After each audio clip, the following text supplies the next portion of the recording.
Angayam min song chuak tu kalalpa irong bol zel turia katling lo ma se I mangai na tu puang zel turia min puyang che soi chiat na karapo o ava thu ge Krista mangai na hi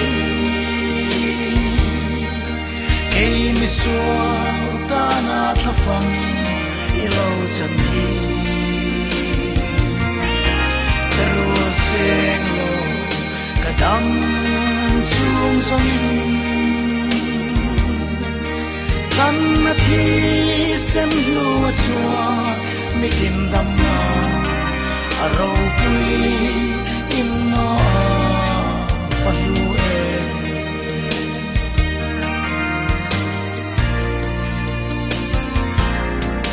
khovel mi ten shethiam ri lo ma se ka chuang se don khoi gun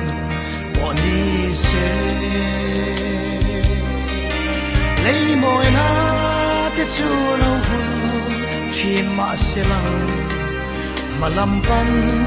in kei ka ka se done o ava thu ge Krista mangai na hi kei mi sual ta na thafam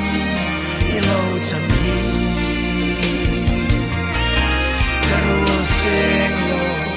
kadam chung song tan na thi sem lu chua mi kim dam na aro pui in no fa lu e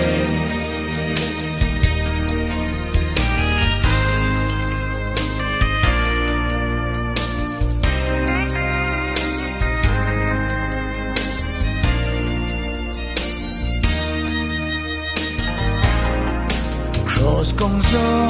turin Kristan asom che inar mai donin ni mangai tu kei zong har sat nakara chel huai takin kapuang zel don Krista chan chin trai o ava